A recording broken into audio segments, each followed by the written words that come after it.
All right, as I said, it's our session 3, and if you remember, in previous 2 sessions, we've talked about generally the education system here in the UK. We went through different levels of education post 16 or post high school. We talked about different levels, level 2, level 3, and then entry requirements if you are planning to apply for undergraduate courses in a university. We also talked about different language levels and then the entry requirements if you are planning to apply for undergraduate degrees. And if you remember, we've talked about how important it is for you to understand your position on this map, on this kind of on this ladder, and where are you in terms of your level of education and the degree that you have from your country of origin or any other country, and how that degree is going to help you and what level is going to that degree is going to cover. And then the second one, how important it is to realize and to understand where you are in terms of your language proficiency and what is your level of language at the moment and what is the level that you need to reach to if you would like to enter university. We talked also about if there is a gap between where you are and where you would like to be, there are different options that you can take in order to fill that gap. So for instance, if you have like a level 2 degree from your country, like a high school diploma, or even if you don't have a high school diploma, you couldn't finish your high school, we talked about several options that you have, including having your GCSEs again, or going for functional skills courses, or undertaking BTEC courses, or if you have level 2, but you need level 3 in order to start university, you have options such as access courses or choosing university courses with foundation year. So if you do not remember all of those options from the past 2 weeks, or if you need more information, always feel free to go back to our YouTube channel, watch the videos, go through the slides, and then if you still have more questions, please feel free to send me an email. Okay, so today we are going to talk more about the application process for undergraduate. So if you are planning to go to university this year or next year or any other year that comes, this is going to be about the actual application process. So how to start the UCAS account, how to sign up, how to sign in, different types of information that you need to fill in, how to prepare your statement, where to find a referee, and so on and so forth. So the most part of our today's session is going to be about the actual application process. As I said, it's going to be recorded. So this year or next year or any time that you are going to start applying for university through UCAS, you always can come back to the video, to our YouTube channel, watch the video, and then follow the step-by-step process, which helps you in filling up your form and submitting your application. Okay, so before I start off, do you have any question? Any question from last week or the week before, or anything that you would like to ask before we start?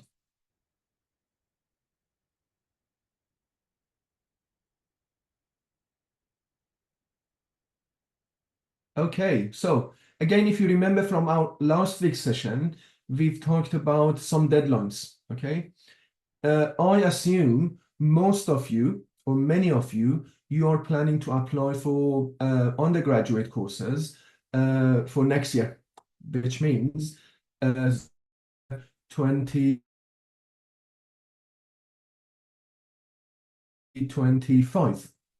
Which is good. It gives you plenty of time to prepare yourself for applying for university and hopefully to increase your chance of having offer from universities that you're interested in. However, you need to be aware of some deadlines. So, and the main deadline, the deadline that you need to do your best to meet is end of January 2025. So by that time, you need to submit your application. If you couldn't, that's not the end of work. There will be chances, there will be opportunities to submit late applications, but it's better in terms of options that you will have. It's better if you submit your application before end of January 2025, okay? And it's not a difficult thing to do because you don't need to have all the documents and all the proof and all the grades by that time. You can still submit your application and then provide some of the proof, some of the evidence, some of the grades, including your language, later after the deadline. And again, if you remember from our last week's session, I talked about the main points or the main type of information that you need to fill the application form, the online application form, and complete the application process. The first one, your personal details. That's easy to fill. The second one, which may take some time because you need some time to think about what universities or what courses you would like to study. So you need to be ready to fill in 5 universities or 5 courses in different universities. It could be 5 courses in one university or 5 courses in 5 universities. That's not an issue. It's important to have those 5 options in mind. You need to have some information, some basic information about the courses that you passed in the past in your country or somewhere else. You need to have some basic information about previous employment if you've had any, and you need to write a statement. That's again a time-taking part of the application process, which I'm going to explain how to prepare and write a successful statement today. And then you need to have one person who is going to be your reference or your referee. And that could be anyone who worked with you as a teacher. That could be me, that could be any of the Olive teachers or any other teacher in college, in university, in your school that you worked with them before. It's better if you can find a referee who is based here in the UK. Okay, so the rest of the today's session is going to be about these requirements and these kind of content that you need to have in order to fill your application. Let's see what is the next slide. Okay, so before I go to a statement, I'm going to take you to the UCAS page. So if you go to the UCAS webpage, which is this one, this is the first view of the UCAS page when you type ucas.com. So you need to go to the sign in tab to start creating your account. If you don't have an account, you need to go to register. Okay, and it's quite easy, similar to starting an email. If you haven't had an email before, or starting like a Facebook account or Instagram account or any other account, you need just to enter your email, your first name, your last name, and then you need to choose a password and then tick the box and register. So doing that, you are going to have a UCAS account, and then they are going to send a confirmation to your email address, just confirming that your UCAS account is created and you can activate your account. So next time, once you've registered yourself, next time that you come back, you go to the sign-in page. And there you need just to enter your email address and the password that you have chosen. Okay? And it takes you to the first page of your UCAS hub. If you applied before, like last year or the year before, you will see your previous applications here in this page. Like I applied several times just to show people how to apply. So I have some previous applications, as you can see. There are many good information that you can find on this page, including how to write your personal statement, which we are going to talk about later today, and then different kind of type of advice about writing personal statement. You can chat to other students in universities or students who are going through the same courses as you would like to. So the UCAS page can connect you, can link you with those students, and you can ask any question that you have from those students. Then key dates, including different deadlines that you may need to meet. Open days, if you remember last time, I suggested everyone to go to a university open day. You can go to the nearest university, find out about the open days during the summertime, and you can go to an open day to get like a flavor, a sense, a feeling of that university and then how the university environment is here in the UK. You can find different types of courses, more information about courses that you may need,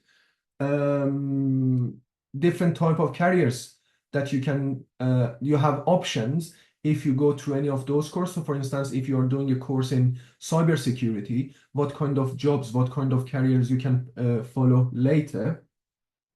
And there are many more, basically. There are many more information that you can find through your first UCAS page. But today, we are going to talk more about the application process. So the thing that you need to do is to go through start application, okay? So you start the application, a new application.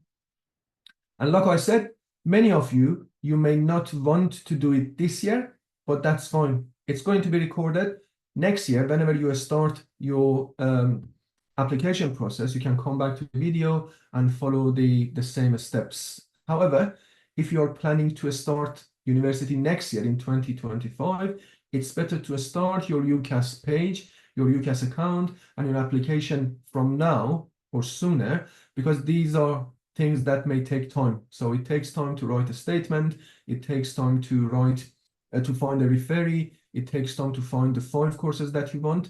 And if you start now, then you increase the chance of finishing your application before the end of January, which is almost 6 months away from now. Okay, when you start a new application, you need to choose the year that you want to go to university. If you are planning to go to university this year, which is somehow late, you need to check 2024. However, most of you, or many of you, are planning to go 2025, some 2026, but 2025 is the one. And then you need to choose whether you would like to study or apply for undergraduate courses or postgraduate courses. In your case, or for our today's session, we are going to apply for an undergraduate course. And when we get to a postgraduate session next week, I will be explaining more about the postgraduate application process. So you go for undergraduate 2025, and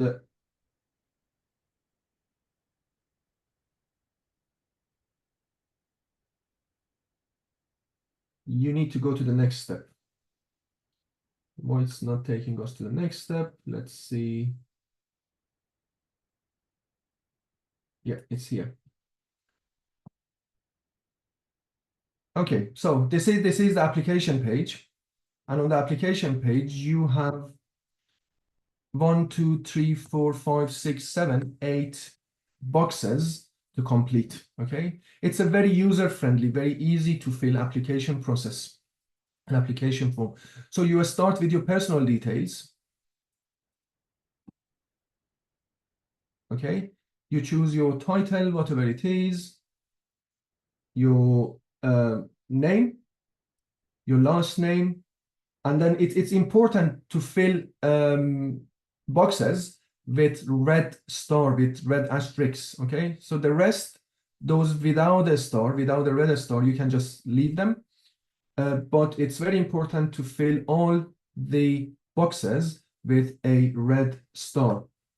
So name, surname, date of birth, your gender, and when you finished all the boxes with red, you need just to tick, make this section complete, save the section, and then as you can see, it's green now. The personal detail is green, which means you filled that part and you can move on to the next stage. As you can see, it's quite easy to fill, so there is no problem with that. The second part is about your nationality details. There are some questions that might be tricky here, but I'm going to show you how to fill that. So from the first one, from the first box, which has a red star, you are going to choose your country of origin, the country that you are a citizen of. It could be any, Afghanistan, Albania, Algeria. For today, I'm going to continue with Afghanistan. And then the second question is about the date that you arrived in the UK. So probably most of you, you know that date. So what was the first day that you arrived in the UK? If you are not sure about the date, you can find it on, some of you, you may have a copy of your screening interview when you were interviewed in the port that you entered the country in the airport. So you can choose and use that date on your screening interview.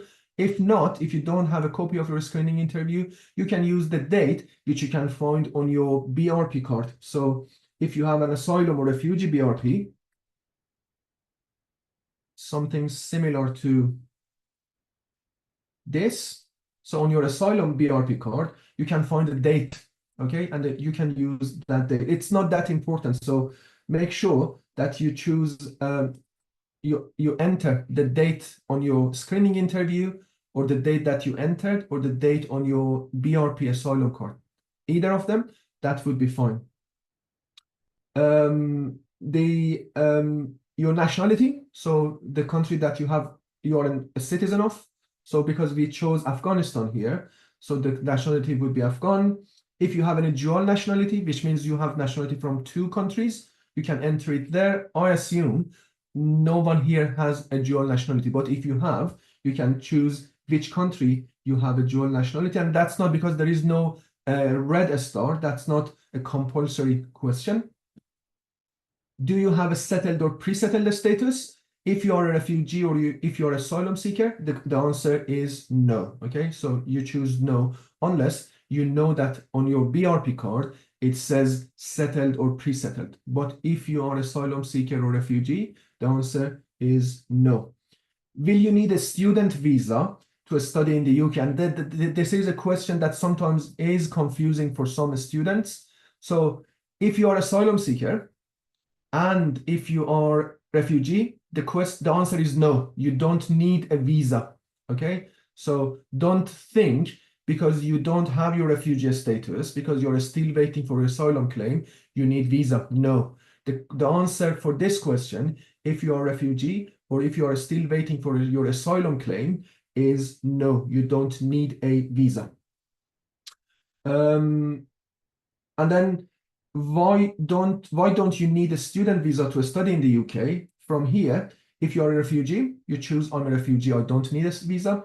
If you're an asylum seeker, you go for other, okay? And then in the next question, I'll show you what you need to choose. So for refugees, you're a refugee, you don't need a student visa. For asylum seekers, you don't need a student visa, you choose other.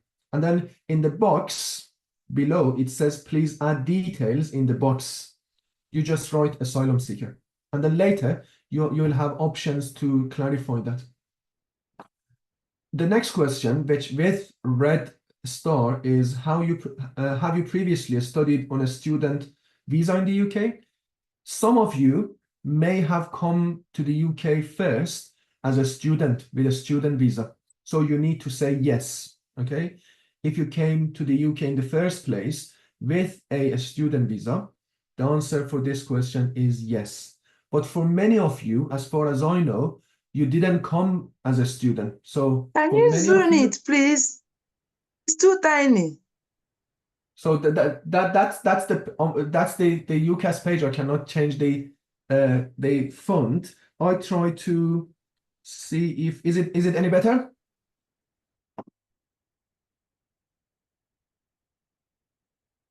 Yes or no? Yes, okay. yes. Thanks, Steve. Okay, so if you've come as a student, the answer is yes. For most of you, it's no. Okay.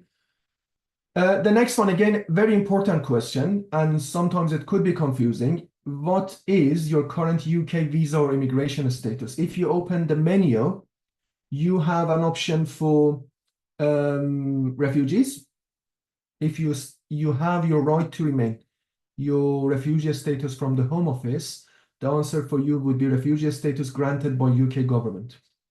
If you are still waiting for your asylum case, the option above, which is asylum seeker with evidence of a pending application, that's for you to choose. Okay, so hopefully by the time that you are going to start your application process, many of you will have your refugee status.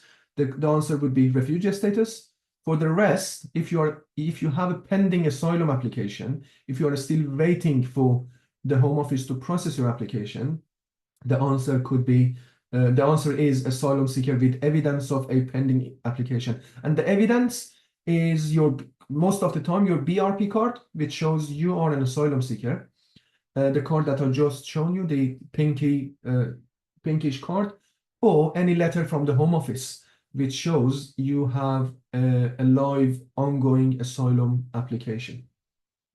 I understand some of you may have humanitarian protection or any other kind of from Ukrainian background or any other type of visa or immigration status. The best thing to do is to go back to your BRP card. And in your BRP card, you can clearly see what is your immigration status. So does it says asylum claimant? Does it say a refugee? Does it say resettled, pre-settled? So the best place to find out what is your immigration status is on your BRP card. Okay, so you fill that one as well, and then it's about the start date and end date of your visa or any other. If you're a refugee, you know that because it's a 5 years visa, so you add the start and end date from your BRP.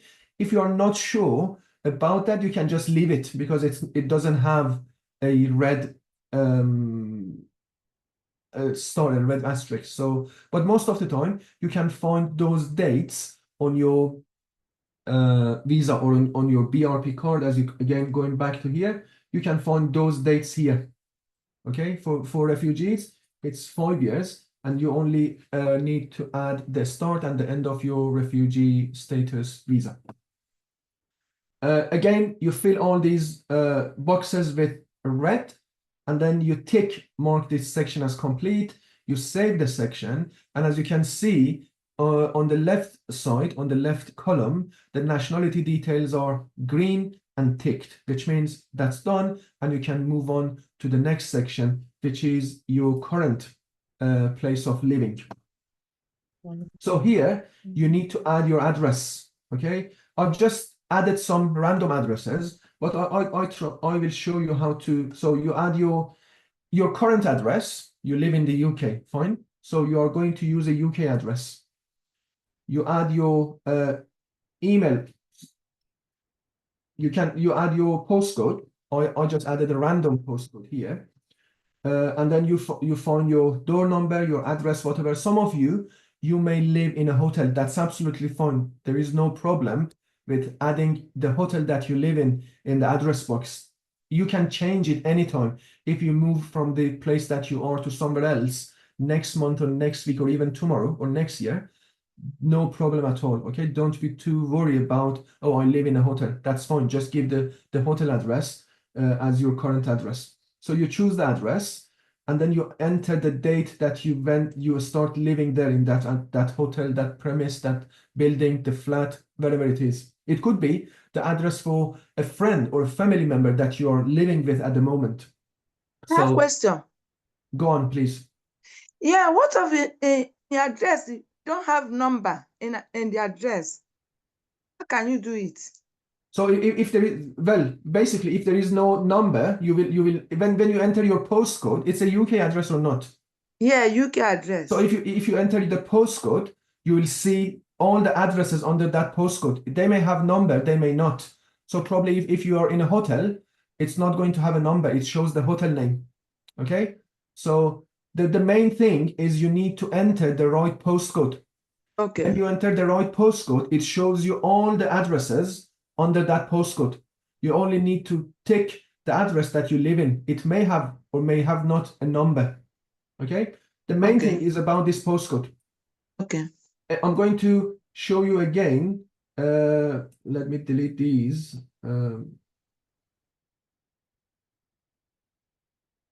So when you, it's a UK address. When you enter your any postcode, you see, it gives you all the addresses in that postcode. So they may have or may have not a number.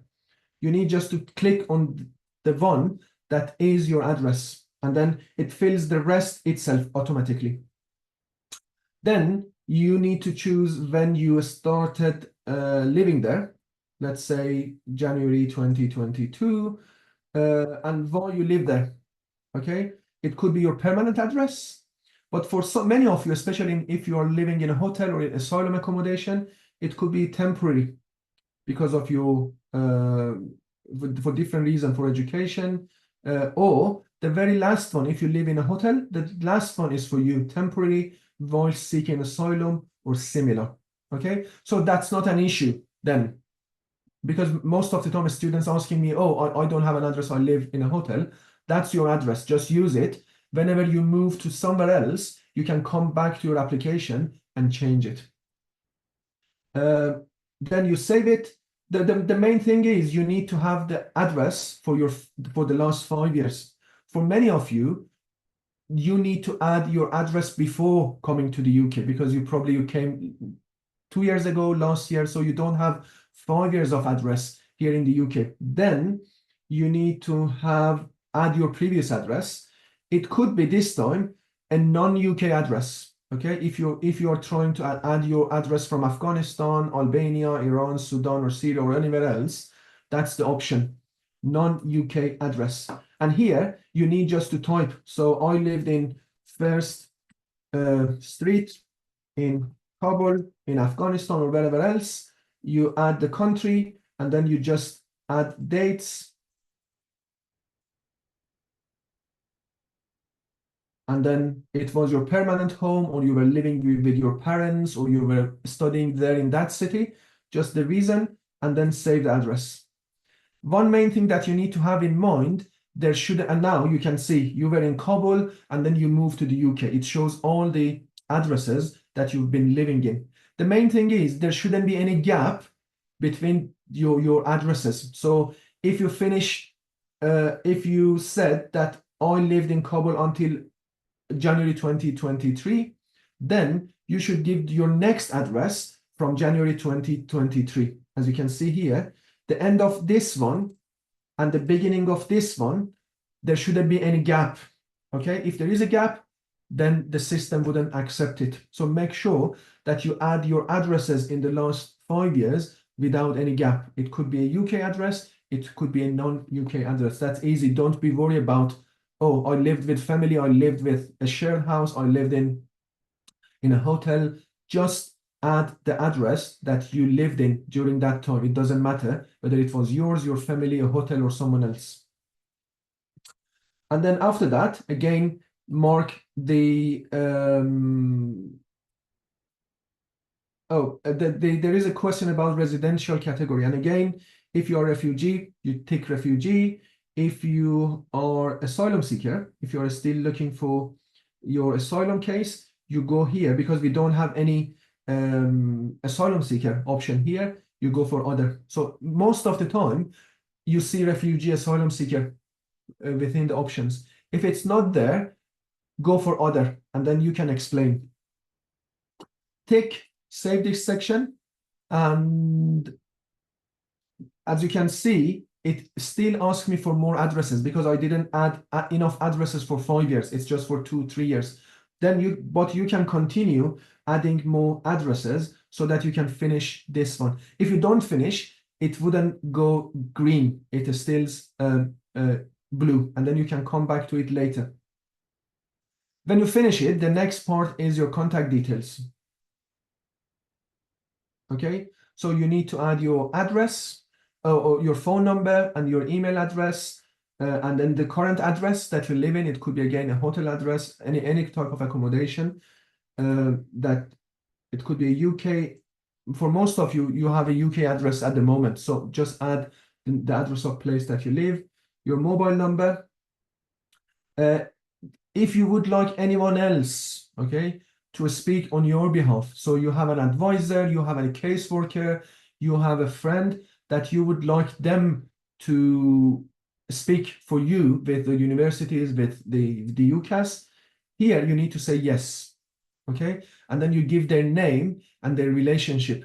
But for most of you, it's better to speak for yourself, because most of the time they send you email, and then if needed, and then you can return your response through email. But if you would like your advisor to speak on your behalf, you choose yes, and you add their name and their relationship.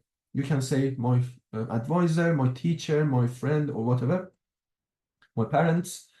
If no, just check no, mark section as complete, save it. Because I haven't added my mobile number, it doesn't go green, but if you add your mobile number, it would be green. Okay, then you go for the supporting information part.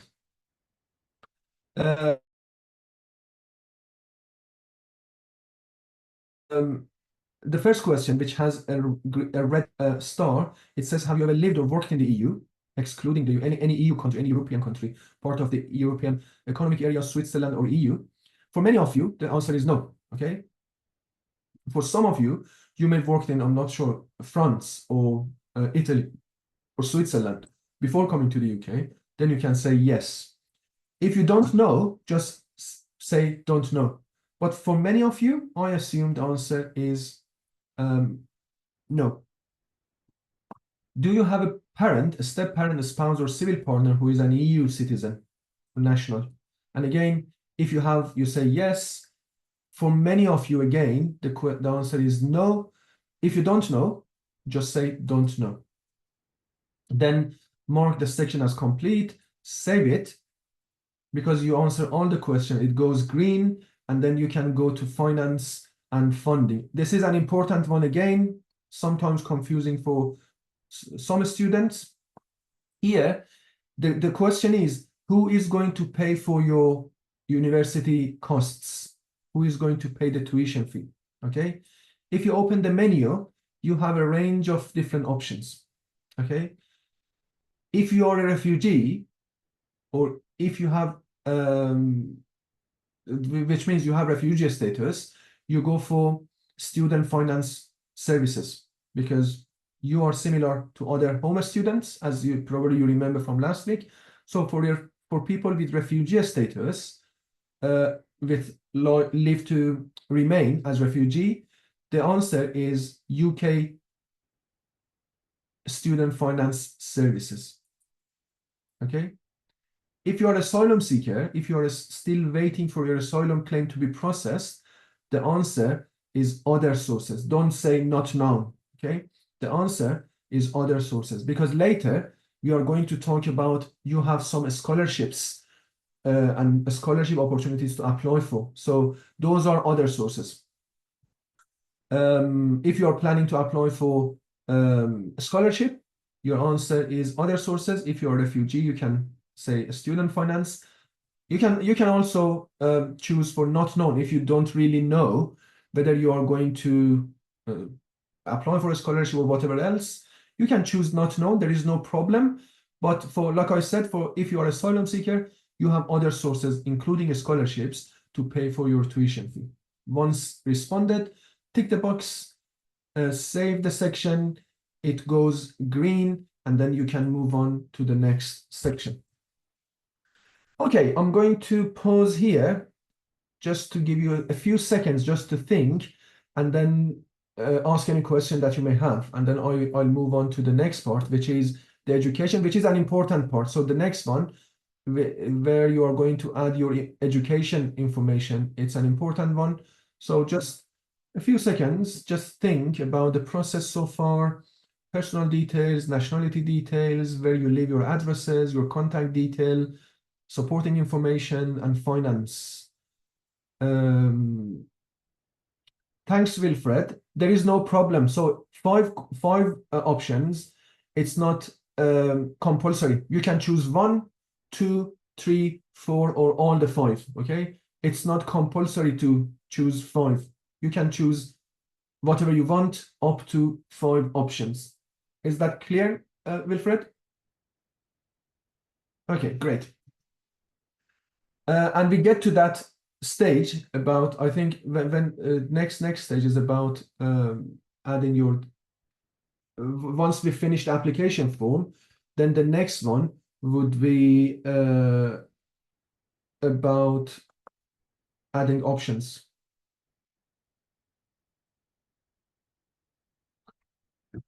Okay, how can I get the fund as asylum seeker? How many options I have, please? So that's a very good question. And then we get to that question later. Okay, in the second part of our today's session, I'll be talking about the scholarship opportunities. No problem at all. Okay, so in the interest of time, let's move on to the next part, which is about your education. So here, you need to add your previous education, whatever education qualification or degree that you have from your country or from any other country here at this stage. They don't ask for any proof, so you don't need to scan anything, you don't need to upload anything, you need just to fill the form, okay? So you start with adding a place of education. So let's assume you have a high school diploma from a high school in Afghanistan. You need to add it here. Okay, name of the school or college or university. You need just to type it in. Okay, so let's say Champion High School in Kabul. Okay, so you just need to do it and then add the Champion High School in Kabul. You add the address. So the city was Kabul, the country was Afghanistan. I think I'm not writing the Kabul in the right kind of dictation. Kabul, add, good. Yeah, thanks, Movarit. So the country Afghanistan, the exam center, you don't need it. It doesn't have the star. So you just move on. When did you start? So you were in Champion High School in Kabul from March 2017 to August 2021, let's say. Okay, it was a full-time, part-time, or exam only. Let's say it for many of you it was a full-time, and then whether it was online or in person. I assume it was in person. If it was online, just go for online. And then here you added all the required information with red star, and then you just save and add your qualification. Okay, so now you said that you studied in Kabul High School between 2018 to 2021. Here you need to choose what kind of qualification you have achieved from there. It could be any of these options. Okay, it could be A level, it could be GCSE or equivalent, it could be BTech, it could be any of these. Let me check whether you can remember from our previous session. What is the answer here? Which one is the best answer if you finished your high school?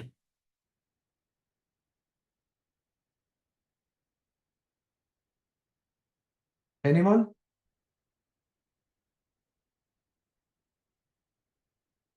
Just think about the last 2 weeks. What is the, I'm just going back to the slides. So think about here. If you finished high school, what is the best answer? You finished level 2 and you would like to go further than level 2. So with that, what is the best option here? BTech, A levels. Yeah. Again, just think about end of high school diploma. When you finish your high school diploma, you will have, here in the UK, you will have what? Absolutely correct, Steve. Thank you. So if you remember, students here in the UK, when they finish their high school, they will be given a GCSE. In other countries, it may have different name. diploma, whatever, high school diploma, baccalaureate or whatever. But that's a GCSE or equivalent. Okay, so you can say I had. So if you have a Sundus, if you have a BA in petroleum, you can choose the other options. But I assume the application is for someone who finished high school in Afghanistan. So when you finish high school, the answer for you is GCSE or equivalent with any type of high school diploma. If you finished your BA, you can go for other options. If you had access, you can choose access, BTech, A levels, so on and so forth. But in this case, it's I'm just trying to, yeah, it's here. GCSE or equivalent. And then you can add the actual name from your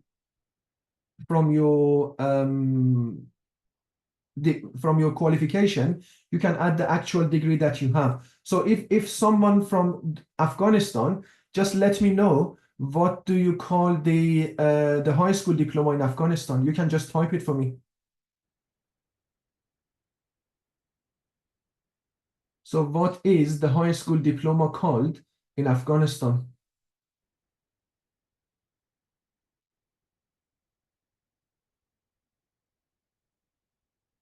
Okay.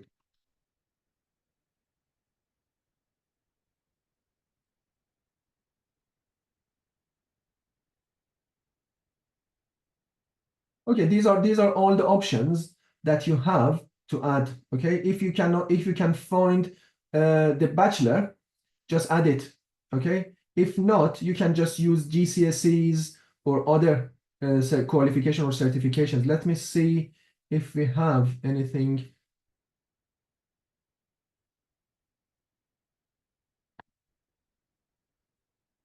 GCSEs, CLC certificate, equal level for GCSE alternative. You can always choose GCSE alternative, which means other degrees similar to GCSE.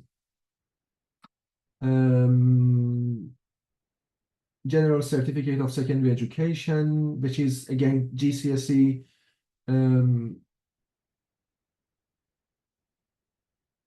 Okay, there is no such thing as bachelor, but let's just continue with other options, with just alternative. Okay, that's it. As you can see, now it's added GCSE alternative ordinary level. It's added to your profile. You can just choose the subject. So let's say you have a GCSE in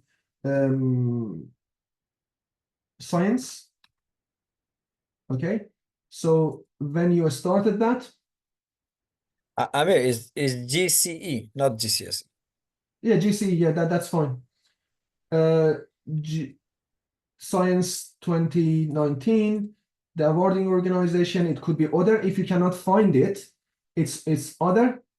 And then the grade, whether it was A, B, C, D, E, or pending or other. So if you know what was your grade, in some countries it's numbers, percentages. If you know what is the actual grade, you can add it here. If it's other, just add other, and then you can say 20, or like in some countries it's from 20, you can say 18 out of 20, or you can say good, or you can say pass, whatever it was. Okay, if it's not A, B, C, D, just say other and then add the actual. Like if you're I know, like in Iran, it's mainly from 20, so you can say 16 out of 20. You save the qualification. Oh yeah, so there is a problem with the qualification. I'm just going back to change it. So let's say, again from here, I'm trying to find anything.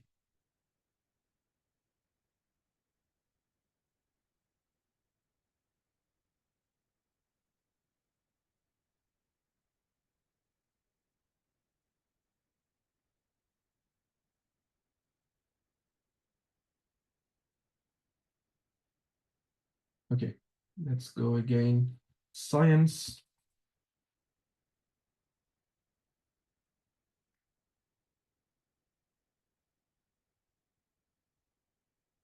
It was 2020, 2019. Other, grade other. It was 16 out of 20. And then other subjects. Again, science. Oh, it doesn't have a red, so you don't need to fill it. If you have more than one GCSE, like in your high school, you had math, you had IT, you had history, you had I'm not sure, geology or whatever, you can add other modules. So you can add as many as you want. But the main one is this one, the one with a red. So save qualification, awarding organization, it could be Afghanistan Ministry of Education. Okay, so if you choose other, it gives you option to add the place. So the title, date, you got your qualification, the awarding body, it could be your high school, your city or council, your Ministry of Education, whatever you can see on your degree, whoever issued that degree. And then there is a word count. Let's see.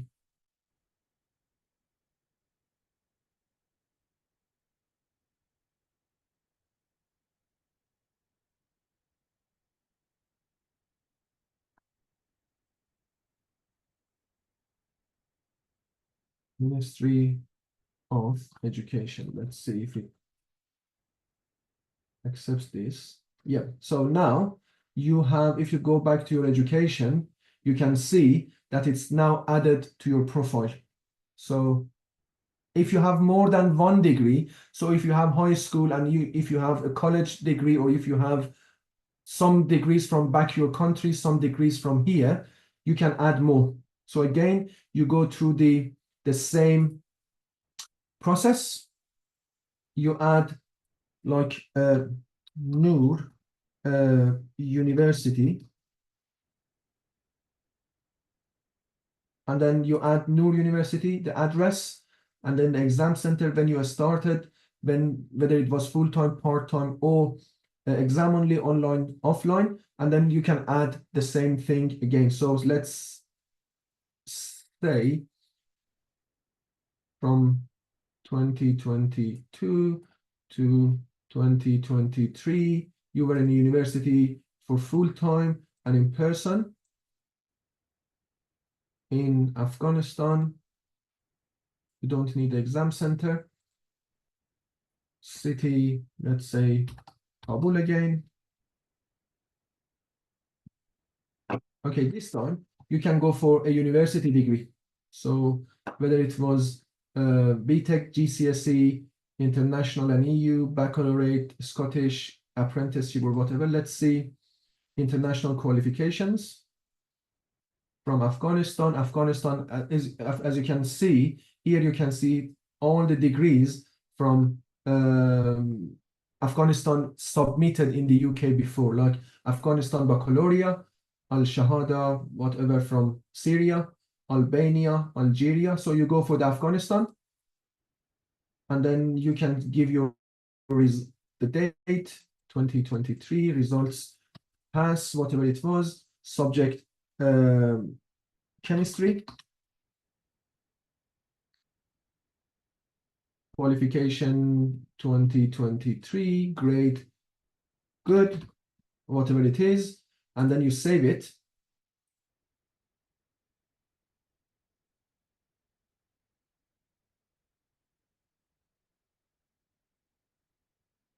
Here, as you can see now, you have your your university course in Afghanistan, and you have your high school course in Afghanistan. If you have more, just add more.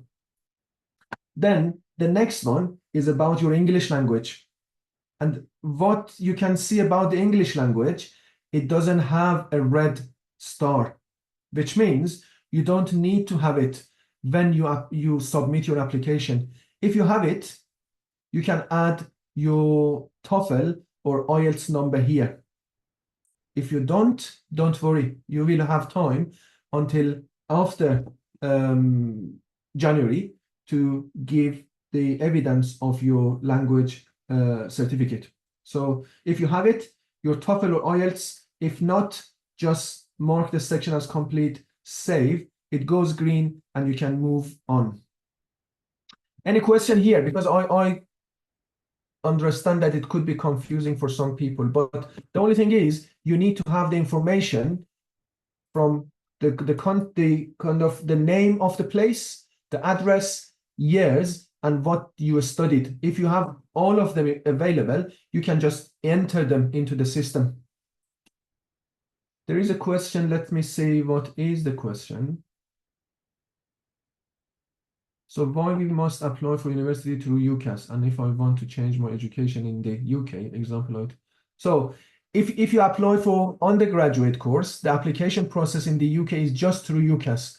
So all universities, they recruit undergraduate students through UCAS. There is a central system for that. You cannot go to university and apply for undergraduate courses.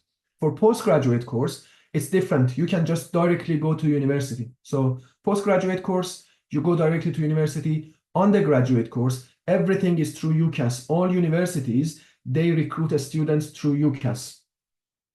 The next one is, if I want to change my education in the UK, yes, you can. You can study anything as long as the university gives you the offer, you will be fine. If you studied management in your country, and if you want to study, I'm not sure, sport science in the UK, that's absolutely fine. You can just apply for whatever you want. IT to management, that's absolutely fine. That's absolutely fine. There is no problem with that. You need just to show that you can pass the entry requirements. So undergraduate, again, everything is through UCAS. Don't think about any other thing. If you're applying for undergraduate, you can change whatever you want to study. You don't need to follow the same thing that you studied back in Nigeria or in Somalia or in Iran or Afghanistan. You can choose new subjects, but enter, even if you studied IT and you want to, if you studied business, but you want to study IT here, enter that business studies in the UCAS here. Don't think that because it's not relevant, I don't add it. Add anything that you want, that you have, any kind of qualification that you have to UCAS, because it helps you and it shows to the university that you are good. But basically, you are a student, you know how to study, you have those study skills. So it's very good to add whatever qualifications, degrees that you have to your UCAS account. For HNDs, we will have a session or HNDs when we get to vocational training. No, you don't need to go through UCAS. And when we get to vocational training, I'll show you how to apply for HNDs. Thanks for that question. You can apply for HNDs through UCAS, but that's not the easiest option. It's better to do the application process directly to wherever you want to study HND, but we will have a session on HND and vocational courses as well. So is it clear that well, HND is a type of qualification. Mainly it's a vocational kind of or further education, college type of qualification for some people who are mainly interested in entering the job market without going to university, without spending like 3 years for a university degree. HND is a qualification that you can have in a year or two, and it's very practical. It gives you the skills that you need to start working in a particular job. We will have a session or HND and similar qualifications later. But for here, I would like to make sure that everyone knows how to add your qualifications. Sometimes it could be confusing, but at any point, you can always come back and ask questions, okay? So into the next stage, when you finish your education, you make sure that you have all high school diploma, any other qualification, any other university, college, short time, part-time, full-time, online, offline course, add all of them here, okay? There is no problem. Even if you had a course for 3 months and you have a level 2 degree in healthcare, or a level 2 degree in whatever, in interpreting or whatever, make sure to add them. There is no harm, and it shows the university that you're applying to that you are active learner, you're an active student, and you've done some courses, some studies in the past. So don't be worried if they are relevant or not, if they are new or not, if they are full-time or not, if they are short or long. If you have any kind of qualification, if you passed any kind of course, make sure that you add them here. The next one is about employment. So if you have any type of employment experience in the past, you can add them here. If you don't have, if you are like 20, 30, 25, 24, if you don't have any previous job experience, it's not compulsory. And you can just move to the next stage. So don't think that because I don't have any employment history, any employment background, I can't apply. No, it doesn't need to be there. If you have, just add it. It can help sometimes, but if not, just move on to the next stage. So again, you click on add employment. The company, the role that you had, you can say I was in, I'm not sure, ministry, or I was in health hospital. My role title was, I'm not sure, manager. The address was in Kabul, and I started 2018. I finished 2019 or whatever.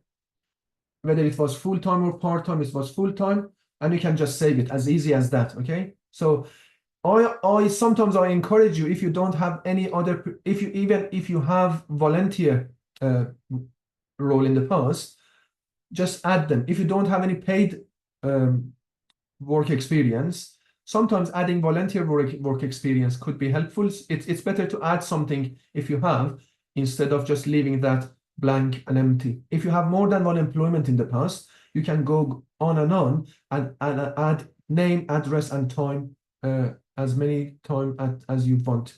Then you click on this, you save the section, it goes green, you can go to the next stage. The next stage is about personal statement, which I'm going to talk about later. And then you need to have a reference. So for your reference, as I said, it could be anyone who worked with you as a student. So any teacher that you've had in the past, in your high school, in your university, in your college, or if you don't have anyone, here in Olive, we are happy to be your reference. The only thing that you need to have is the name, job title, the organization, the address, and the contact details, include the email. Okay, and then so you need, if you would like anyone to be your referee, you need just to let them know first. If they agree, then you need to have their information, including their name, full name, the place that they work for, their work address, and their phone number and their email address. And then when you enter those information, you just click here to show that the person has agreed for you to pass their details as a referee. And then it goes green, and then you can move on. As you can see, it's quite easy if you have information collected before. It's not going to take more than 20 minutes probably to fill the whole application process. You need to have all the information ready in terms of your previous work, previous education, addresses, personal information. You need to have your personal statement ready, and then you need to have the contact the detail for your referee ready to fill in the form. And then when you finish, you can just move to the application. Okay, as you can see, 60% has been completed. The main thing that still needs to be filled, first one is your personal statement, and then you need to go through the 5 choices. Before I get to the personal statement, I'll quickly take you through the 5 choices. So as you can see, these are all, some are green, which means we've finished them. Some are still in blue, which means you need to go back to and make sure that they are fully completed. And then you need to add your choices here. So, which means you need to have your list ready by this time. Okay, so you need a piece of paper, and then you write on that piece of paper, these are the 5 courses, 5 universities, 2 universities, 3 universities. It doesn't matter, as I said, it could be 1, 2, 3, 4, 5. It doesn't need to be 5. It could be anything up to 5. Let's say you want to study in University of Manchester. You just type Manchester, you find different universities in Manchester. In Manchester, we have 2 universities, Metropolitan and University of. So let's say you are going to Metropolitan. And then you search for the course that you are interested in, let's say accounting. So they have 2 accounting courses, accounting and finance with foundation year. And this is a very helpful stage and very helpful help that you can have from the UCAS web page, because here you can choose whether you want to study 3 years of accounting and finance, or you prefer to go for the foundation year, which is 4 years. And if you remember from previous sessions, I explained what a foundation year is. And in many cases, when there is a gap, when you have qualifications from other countries, like countries that we come from, and there is a gap between, there is a difference between your qualification and the qualifications required for university here, it's better to go for foundation year, because you will have 1 extra year.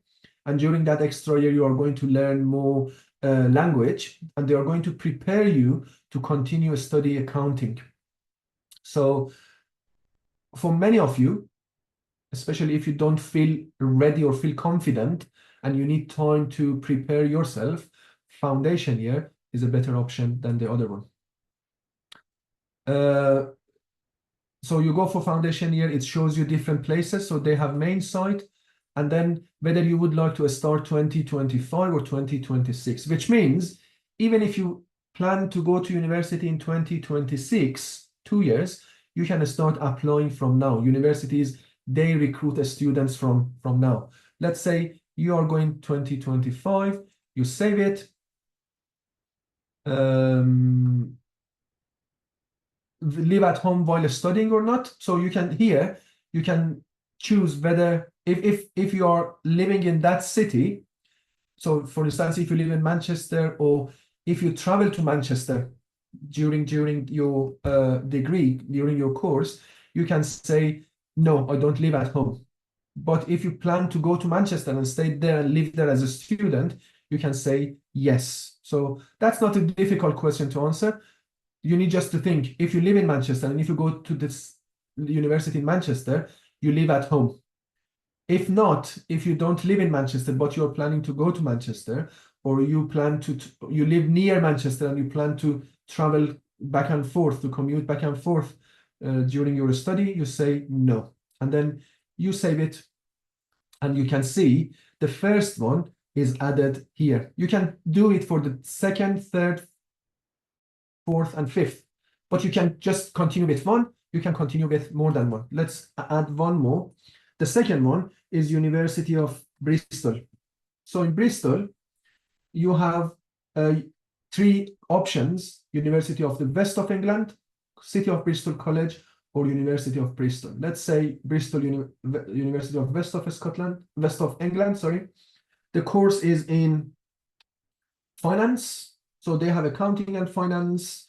They have foundation year, banking and finance, or whatever. Let's say you want to study banking and finance. And as you can see, they don't have foundation year for banking and finance. So if you prefer to have courses with foundation year, they don't have it. You need to find it in another university, or choose accounting and finance instead of banking and finance. Again, it gives you some very good information about options that you have in that particular university. So banking and finance, French campus, you want to start 2025, at the, and you're not living there probably, okay?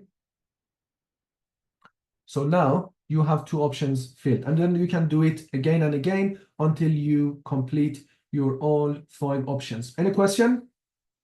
Is it clear how to fill those choices? And as you can see, now you have 2 out of 5. You don't need to have 5 out of 5 in order to complete your application. The only thing that is yet to be added is your personal statement.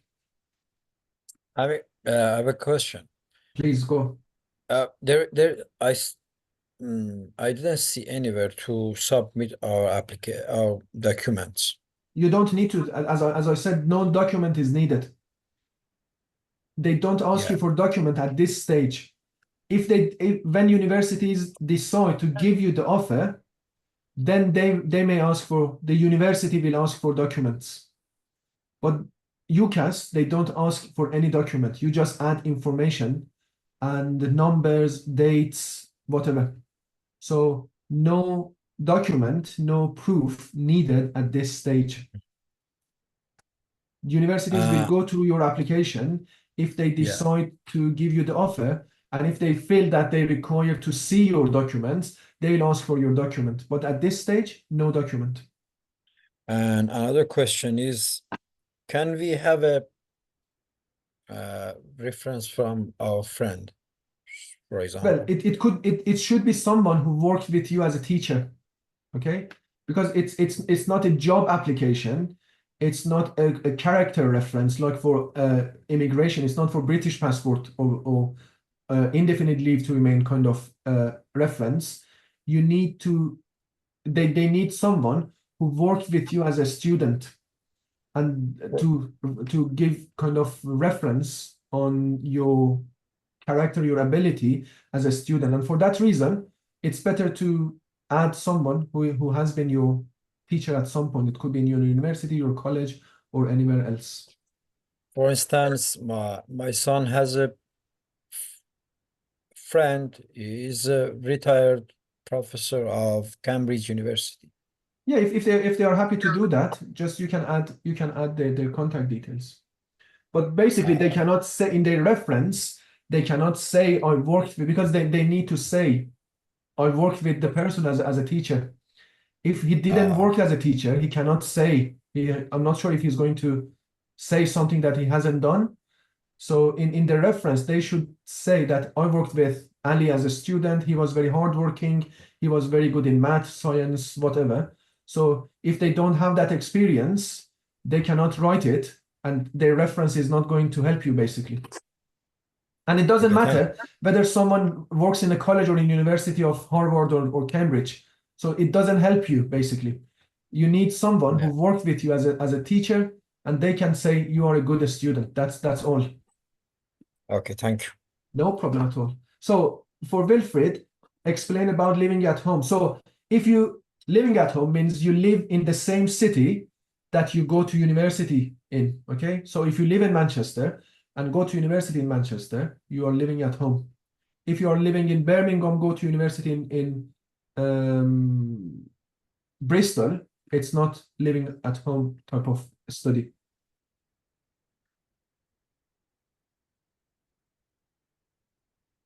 No, you can have 5 offers for all the 5 courses. So it's not like universities just give you 1 offer. No, if you apply to 5 different universities, you may have 5 offers from all of them, and then you can choose which one you would like to go to.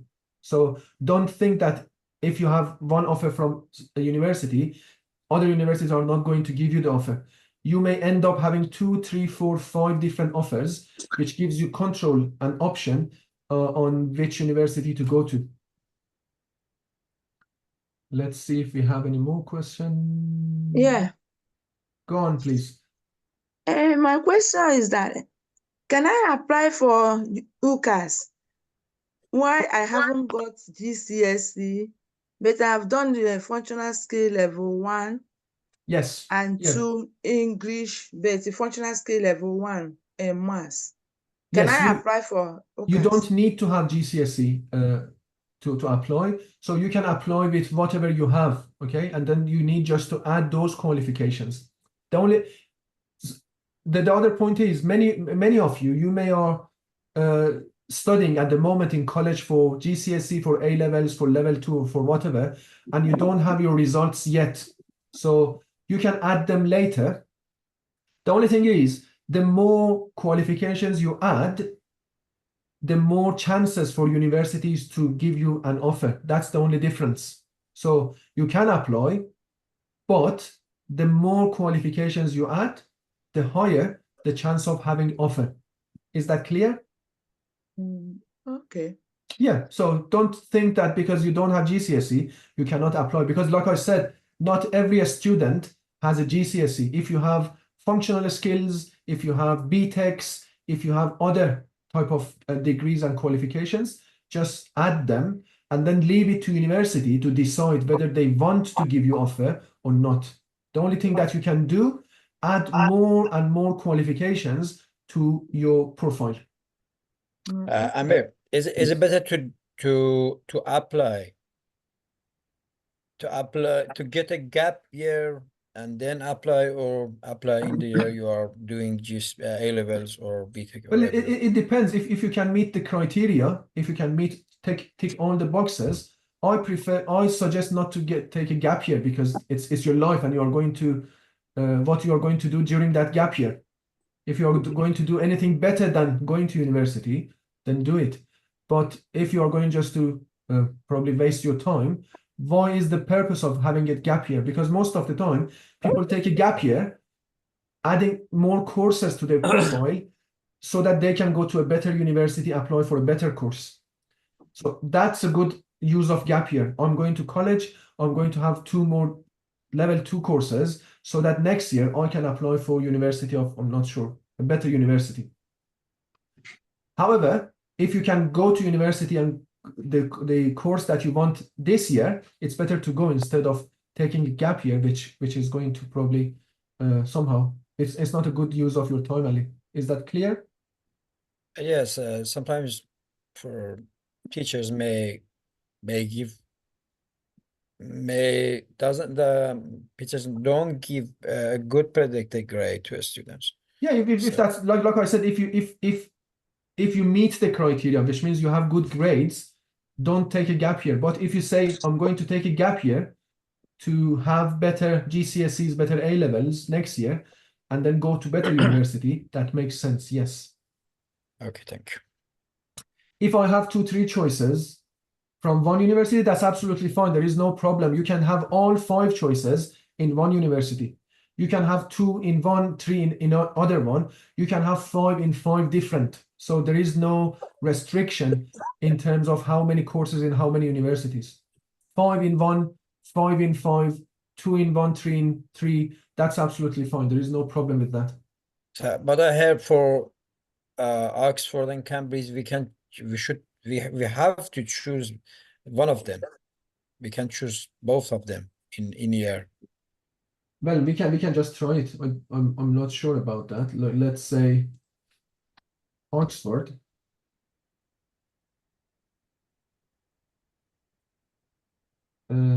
Politics, French with Polish, Exeter 2020. Oh, it's no save. So we added one from Oxford and then Cambridge.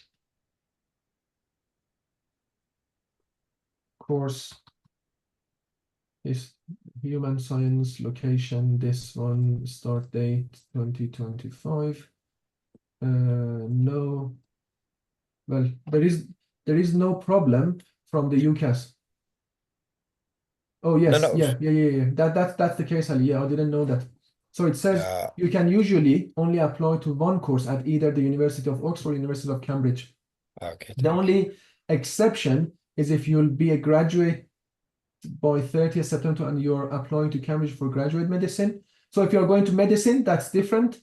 If so, you can also apply to medicine at Cambridge as well as. So if it's about medicine, you can apply to both based on what it says. But Yeah, yes, yes. so usually if you're applying for Cambridge and Oxford, the UCAS doesn't accept that application. So that's the point. Thanks for reminding me us of that, Ali. Yeah, thank you. Okay, what is the best way to get offer? What are the wrong things? Okay, very good question, Wilfried, and I'm going to answer that question probably once we take a few moments of break, because it's been like 1 hour and a half since we started. Let's take recording again.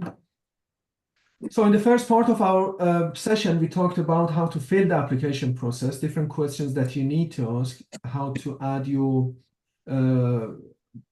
employment background, study background information to the form, how to add your choices in terms of subjects and universities. And then at any point, if you decide to change, if you've chosen 5, but now you change your mind, you need to remove one and add another one. You can just go to the one that you would like to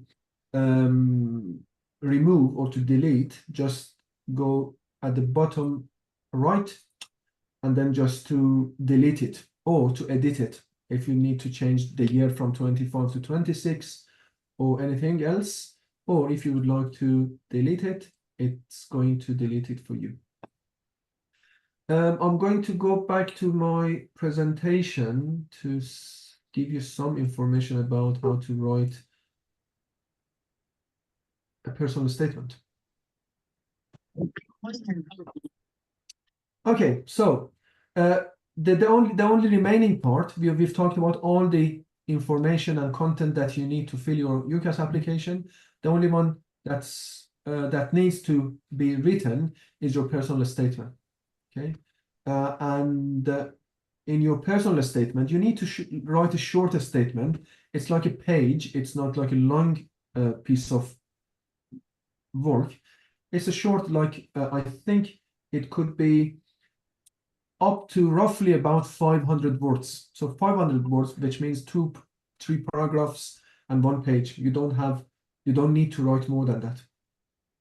But that's a piece of work that supports your application. So basically, it's about you, and it's the space that you are going to sell yourself to the university that you would like to have an offer from.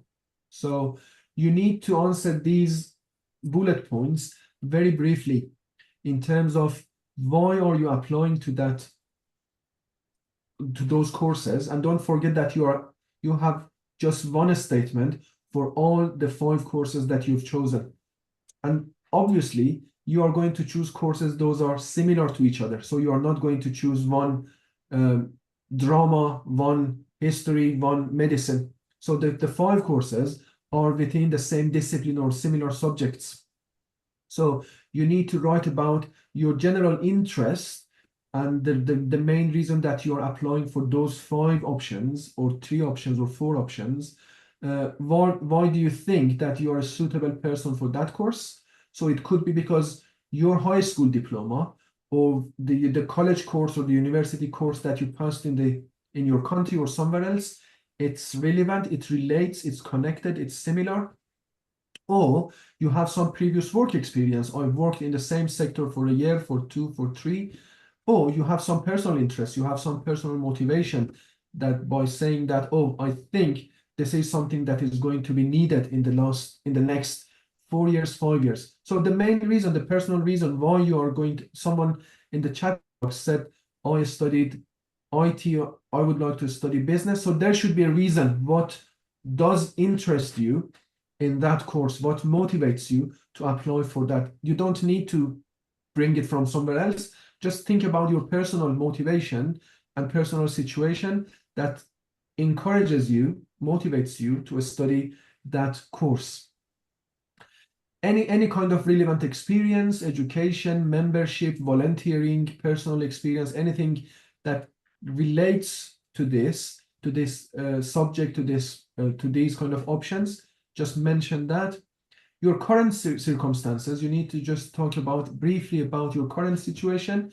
Many of you have very kind of inspirational, moving stories of leaving your country, having so many difficulties, coming back to education pathway, trying to learn a new language. all of these stories and experiences could be impressive if you write them on your statement. As I said, you only have one statement for all the 5 choices. Therefore, you need to be general, and then you need to write it in a more kind of academic, sort of professional language, okay? As if you're writing a formal letter, formal statement to someone or to a university.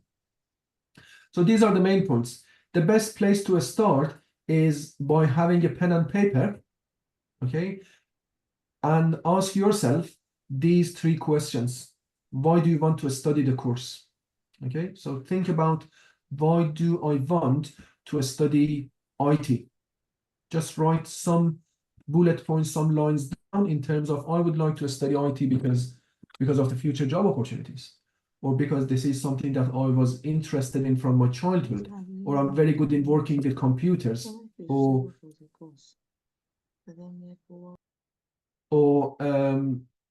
I studied IT in the past in my country. It could be any type of information that relates you to the course that you would like to study when going to university. And what else have you done that makes you a better candidate? It could be about your hobbies, it could be about your volunteer roles, it could be about your personal experience. For instance, you would like to study nursing, and you can say, I was a volunteer in my country. I worked with as a volunteer, looking after patients, looking after elderly people, and so on and so forth. So, or I have my hobby, my interest is to read books about cybersecurity, and I've read like 10 books about cybersecurity. Or I have some personal experience. My father, he had a company, and I worked in that company, and I kind of observed my dad running a company, which makes me interested in business and management. So again, you don't need to invent things. Just think about yourself as a human, your experience, your interest, what does interest you, and so on, and just write them down on a piece of paper and give them some structure. When you have those notes, those initial notes ready, then you go to writing your actual statement, okay? As you can see, you have 4,000 characters or 47 lines or about 500 words to write your statement. And this is the structure that I suggest you follow, and this comes from UCAS as well. The structure that I suggest you to follow to write a good kind of a statement. It gives you some type of direction and guidance. So you start with a short introduction of why you want to study this course at this university. Don't forget that if you have more than one university, don't mention the university, just write about the course. So I'm interested in studying cybersecurity or IT because of this. Then you write a short paragraph about your academic experience and anything that you studied in high school, in college, in university, short courses, online courses. Many students, they write about the courses, the free courses that they did online through Google, through other online courses, and there is no problem. It doesn't need to be a university or college or high school course that you'd write about. Many students, they have degrees from like Google, different type of Google courses, or any other free online course. Just write about them. It doesn't matter if they are short, if they are online, if they are paid, if they are free, and so on. If you've passed them and if you have understanding and information about them, just write them.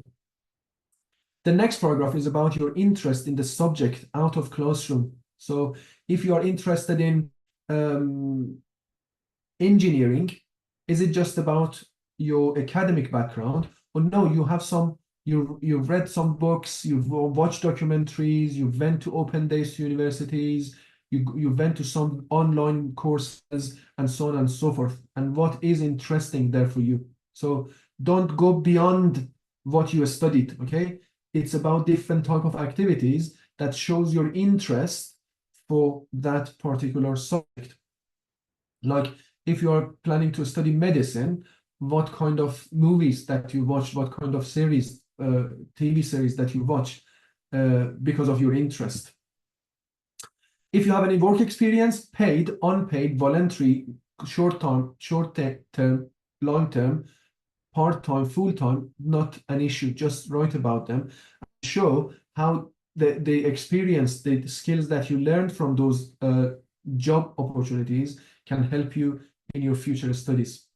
The next paragraph, the final paragraph, is about your other activities, especially activities relevant to the subject that you are going to study, or even irrelevant activities that can give you some kind of skills. And then you finish with like a short 1-2 sentence conclusion. Again, repeating your interest and why do you think you are a good candidate for that course and that university. So if you start by writing and collecting information, then you can follow this structure to give it some kind of more formal structure. There are many sources that you can use that help you with a statement. I'm going to show you some of them here. So if you follow the links that are added here, these links, they will take you to this UCAS page, how to write your undergraduate personal statement. Plenty of good information here, some videos that you can watch, and many practical information about how to write, what you need to write, some very good examples of personal statements that you can read and learn from. Again, more videos. Again, another one, how to write personal statement. There is a specific page for writing personal statement if you're from refugee, asylum seeker, or those kind of backgrounds. Okay, make sure that you read information here, and it gives you some more information about what you can add to your personal statement, which makes it more attractive and more interesting for universities that you apply to.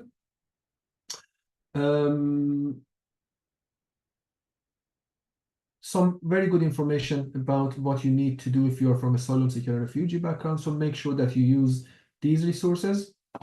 Again, a very step-by-step guidance on how to write and prepare your personal statement that you can just follow. They have a worksheet. If you remember, I told you the best way is to have a piece of pen and paper, a pen and piece of paper, and start writing down. This is the piece of paper that you can download, and it gives you some structure, the questions that you need to think about, and write some notes, and then use those notes to write your actual statement. Let's see. It takes time. If you haven't started, if you haven't written a personal statement in the past, especially in English, it could be initially confusing and time-taking.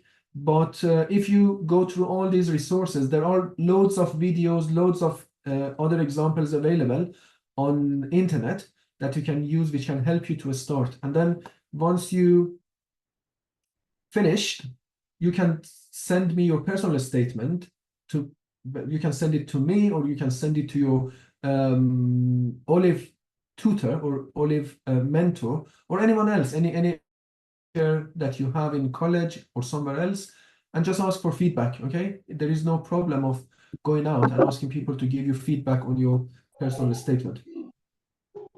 The only thing that you need to have in mind, don't copy and paste. Okay, if you copy and paste, universities, they have a software that they can see that it's copied and pasted from somewhere else.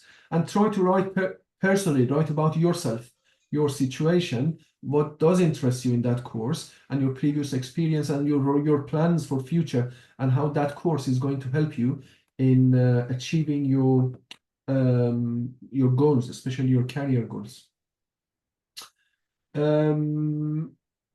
We had a question about what is the best way to find to choose those 5 options that you have, the courses that you have. So there are different things that you need to have in mind. What should I study? So I've tried to give you some general information about how to choose the best choices, the best 5 options for you if you plan to go to university. So I start from this down there, okay? The main thing is about your personal interest.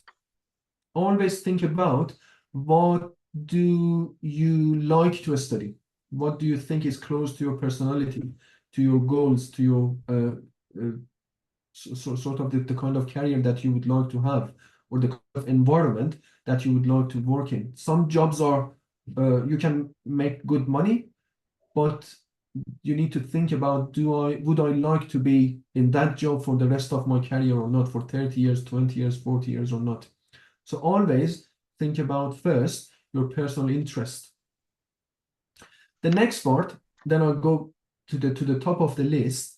It's about entry requirement and English language proficiency. So it depends on your time. So do you have time to wait 2-3 years, go through all those A-level GCSEs and so on and so forth, so that you can study in a very good university or study a very good subject?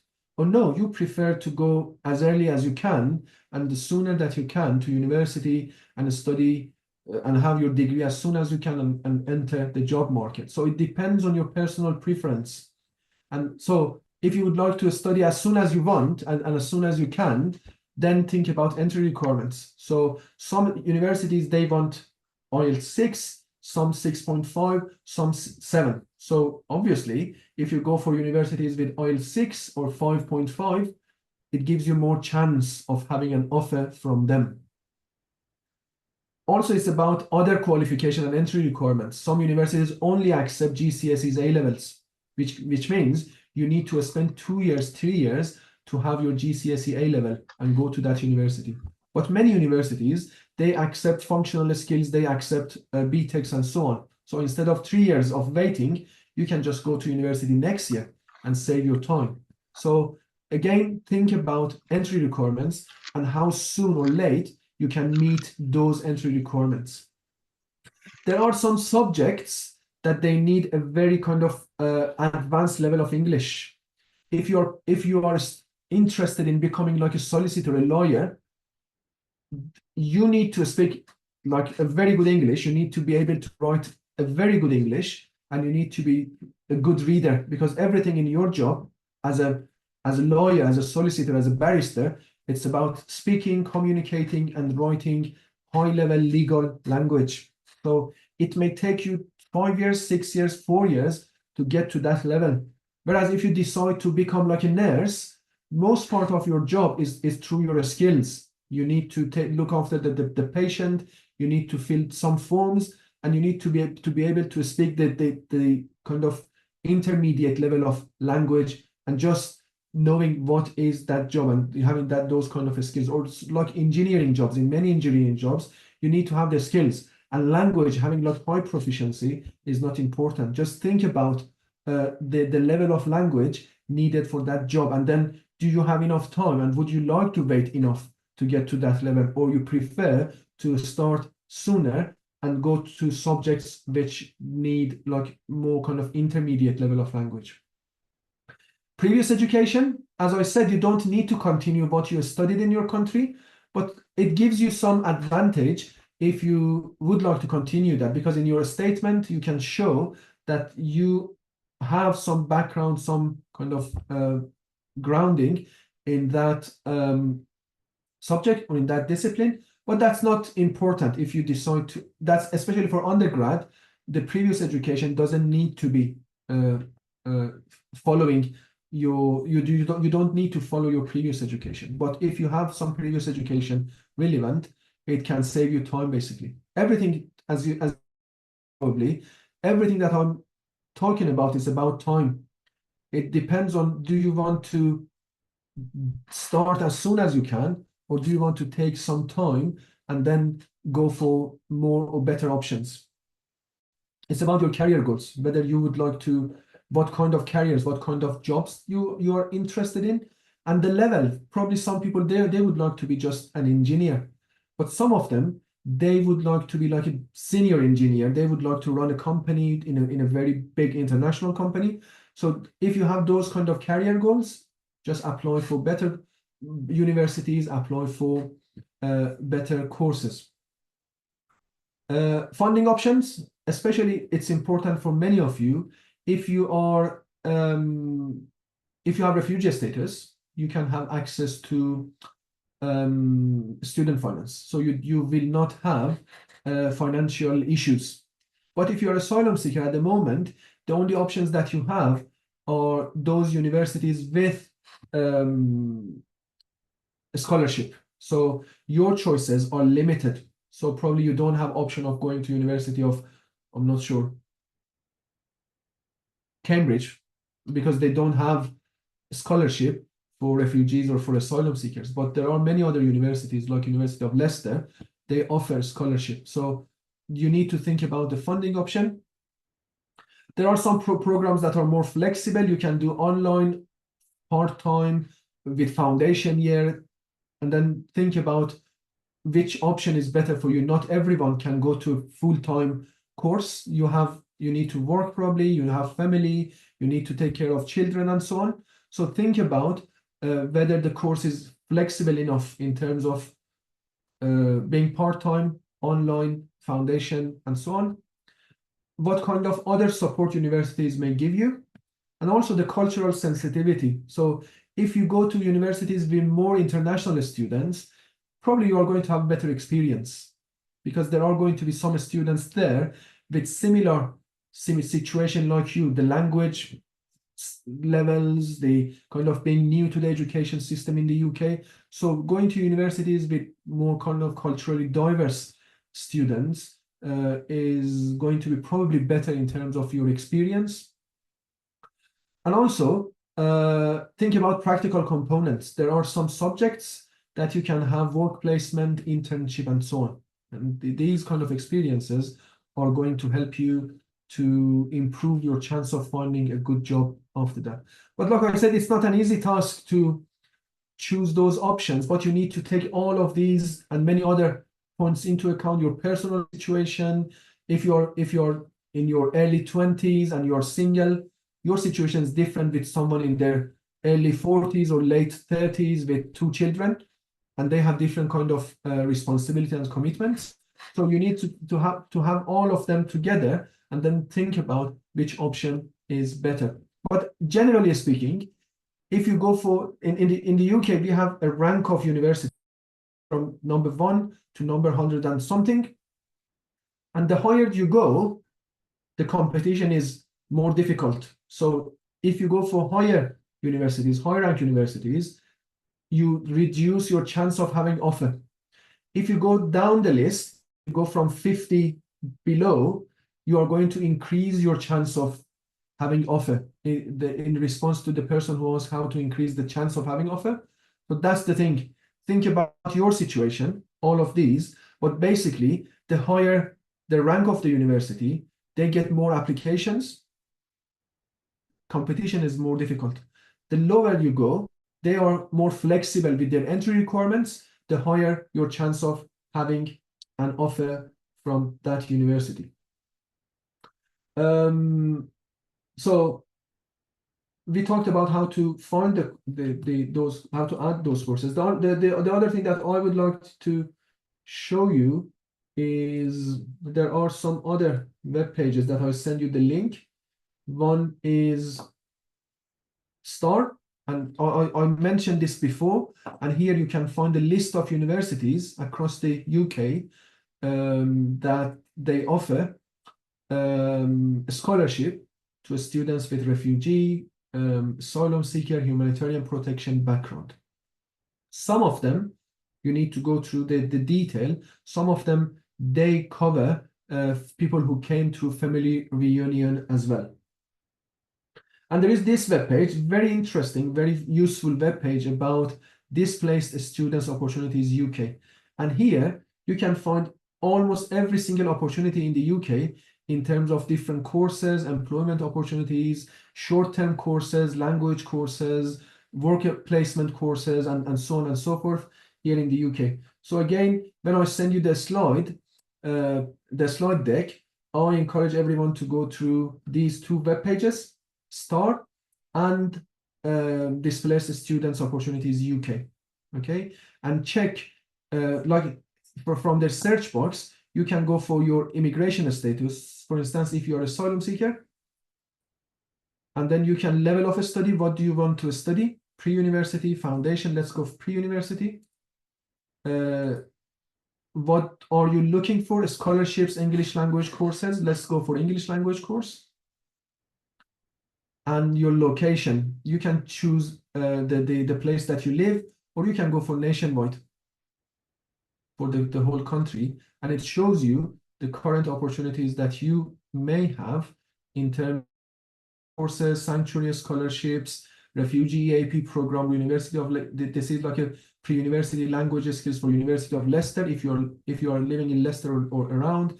Refugee that we talked about, again Leicester, University of East Anglia in terms of their pre-sessional English. So this is a very good kind of portal of many opportunities that you may benefit from depending on what you want, your immigration status, and the place that you live. So I encourage everyone to go and find the information that you need for yourself. With that, I'm going to stop sharing. I'm going to